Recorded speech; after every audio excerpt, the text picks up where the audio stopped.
Your brain is divided into two halves. Each half of your brain has millions of factory workers on each side. At the forefront of each one of those factories is a forming positive and you got forming negative. You're the boss of the factory. You wake up in the morning and you say, man, I don't feel myself today. Forming negative hears that. He said, hey, the boss just woke up and said he's having a bad day today. Let's get to work. And your day starts tumbling into what you ordered. You could wake up in the morning and you say, you know what? Today is going to be a great day today. Man, thank you, Lord, for waking me up this morning. Forming positive turns around and goes, Steve's having a great day today. He's expecting some wonderful things to happen.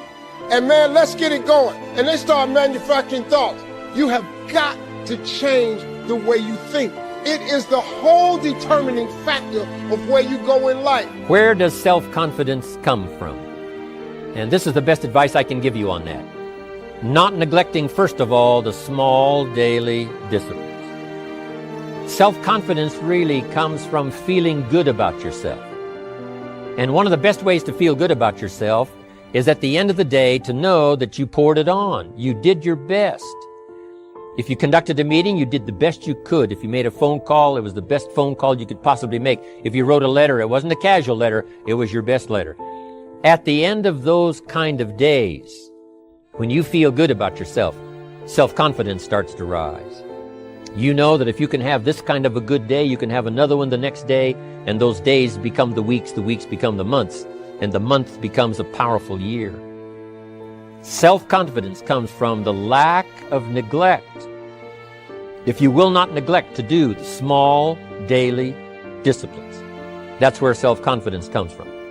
Part of good health is self-confidence. I know I'm going to be healthy. I take the Herbalife products. I eat the apple a day. I walk around the block. I do the jogging on the beach. At the end of the day, when you've really poured it on and you've done all the stuff, self-confidence grows. We all know what the enthusiasm is like when somebody lets us see their enthusiasm, which is like the 90% and only 10% of it is inside. But the enthusiasm that really affects people is not just being loud, but the enthusiasm that runs deep, the enthusiasm that comes from deep inside, created by self-confidence, created by purpose, created by genuine willingness to help other people. That kind of enthusiasm, knowing that you're going to get the job done, knowing you're going to affect people, knowing you're going to have testimonials flowing in from all kinds of directions. That kind of enthusiasm. A lot of it is quiet. A lot of it is unheard. And the 10% that's heard, it rings a bell. People call it genuine enthusiasm because they know that what you say in the outward display of your enthusiasm is only a small tip of the iceberg of the enthusiasm you feel inside that really motivates you to do the best job you can. There's a Bible phrase that we could quote here that would be appropriate.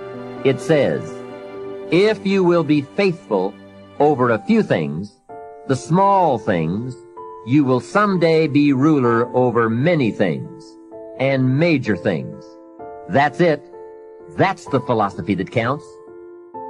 Surely life is reluctant to hand a fortune to someone who constantly messes up his paycheck. It's not the amount that counts. It's the plan and the faithful discipline of that plan that counts. The disciplines are those ingenious keys that unlock the door to the kind of person we really want to become. And becoming attracts all those treasures and values that most anyone would call the good life. Life in abundance, life in productivity, life in enterprise, life in influence, life in style. Steve's a dear friend of mine, and when he was building the Win, I'll never forget, he was at my home in Sun Valley. I had just gotten to meet him. It was New Year's, and everybody else was standing watching the fireworks, and I was sitting at the table, and I was basically doing a brain melt, sucking out of his brain everything I possibly could. How do you think about this? What do you do? How do you market? And here's what I learned from Steve. People don't buy products. They buy feelings. People don't buy products. They buy states.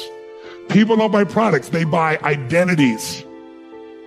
And he and I went back and forth for about 2.5 or 3 hours and became lifelong friends the last decade and a half. He came to this seminar, sat in the front row, And there's almost nothing that makes me uncomfortable, but I'm like, what am I going to teach him? But he sat in this event at lunch, took me to lunch, and he goes, this is the most valuable session I've been in the last 10 years. I know what I'm going to do. This is in 2008. He said, here's what I'm going to do. I'm going to, when all my competitors are shrinking right now because they're trying to survive, I'm going to go build this giant beach club that goes right to Las Vegas Avenue. I'm going to build this new entrance. I'm going to up my services. He said, I'm going to do what you teach. What is the fundamental success to becoming wealthy? It's only one thing. If you want to be wealthy, you have to do more for your clients than who? Than anyone else. You have to add more what?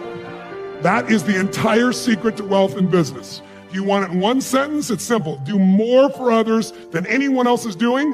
Add more value, and you will own them and you will own the marketplace. He goes, you know what I'm going to do, Tony? When everybody else is shrinking, I'm going to add more value. So all the high-end people are going to see I'm doing more, and they're going to come to me. And this down period is going to be the most important period of my entire career. Because when the economy comes back and those guys start giving services, I already own these people. They're not going to leave me. I'm their home. You got to ask yourself, what do I do to add more value? And many of you think adding more value means cutting your prices or doing something of that nature. Sometimes adding value is raising your price. It's crazy. Raising your price can increase your sales if it's the right piece. Now, if you raise your price and do more, no question that could be the right thing in some cases. Some of you, your market is the cheapest price. Maybe it's time to change that business model, because unless you're Walmart or Amazon or somebody that can do things at massive volume and lose money and sustain it, you might need a thing called a margin. If you're going to be successful in business, you want a high margin. High margins come from high human needs being met. Kobe Bryant, one of the greatest athletes of our time, would show up on game day, and if he saw anybody else at the gym as early as him, even though he was always the first on the court, he would end up practicing longer than that person. And I had the honor of interviewing one of those people one time.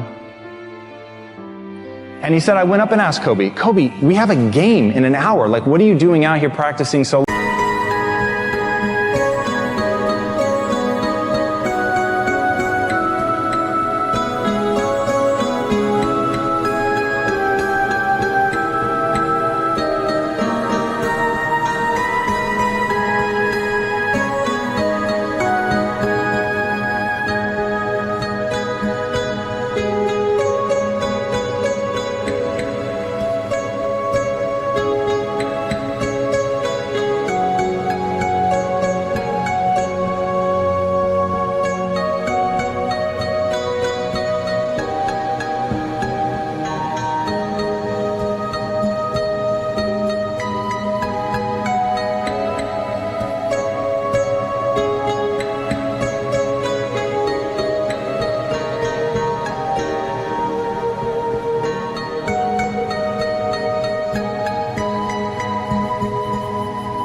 And Kobe said, I needed you to know that I was willing to outwork you.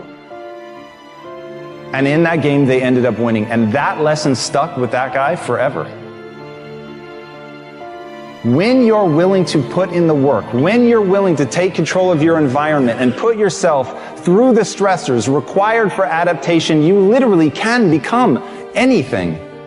And my life is proof of that. Every single day, give yourself a challenge of looking for good deeds, looking for goodness. And try to go through your day without judging people. Judging people in a way where you're bringing them down, or judging people in a way where you're putting them up and putting yourself down. I think it's about finding something every day to be grateful for and to be happy for. And then all of a sudden, you're already living that. Your time is coming. The right people, the right breaks, favor, restoration, vindication, that's what's headed your way. Make sure every single day you go out, you live fully, you love openly, and you stay motivated to make your difference every single day. Don't hate your competitors. Respect your competitors. Learn from him. You'll come up with your own style. That's part of the fun. Passion is the feeling you have that you would probably do this for free. When you put forth effort, you get reward. And your plan has got to have something I call the C5 complex. Your plan has got to be clear, concise, compelling, consistent, and committed. You've got to have a plan. Now, what? What do you do? Where do you go from here? You see, instead of doing that and putting all your eggs in one basket, the best thing you can do is start investing in yourself first. It's easy to believe in yourself when everyone believes in you. That's not what I'm talking about. I'm talking about believing in yourself when you're not ready. Believing in yourself when no one believes you. There's a level where all your dreams are realized.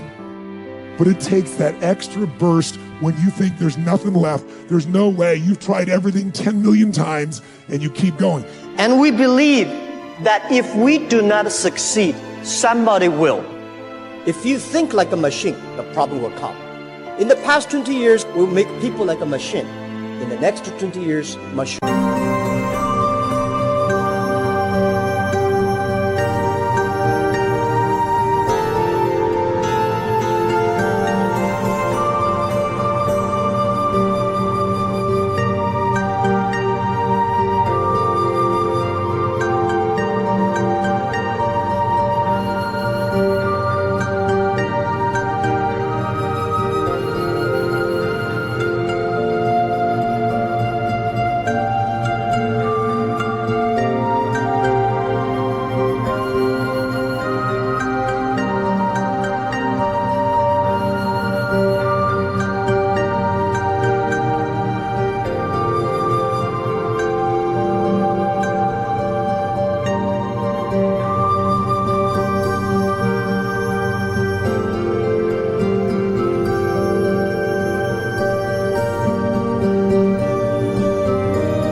But whatever you want to learn, you can learn. The age of what your parents grew up with is gone. You can learn anything that you want. Entrepreneurs work for free. He says, you never want a paycheck. You understand that, kid? I said, okay, I got it. And he says, well, how do I make money? He says, that's what entrepreneurs figure out. Like, they can't control their life. They can't control their environment. This happens to me when I get overscheduled. How does that instantiate itself day to day, week to week, month to month? And that's where something like a schedule can be unbelievably useful. Google Calendar. It's like, make a damn schedule and stick to it. Fear protects us in many ways. What has served me is diving into my own obliviousness, being more confident than I should be, which everyone tends to decry in American kids, and those of us who have been grade inflated and ego inflated. Well, it can be a good thing if it makes you try things you never might have tried. Your inexperience is an asset and will allow you to think in original, unconventional ways.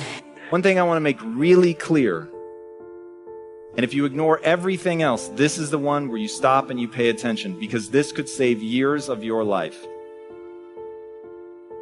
The game you're playing is not success. The game you're playing is not money. The game you're playing is brain chemistry.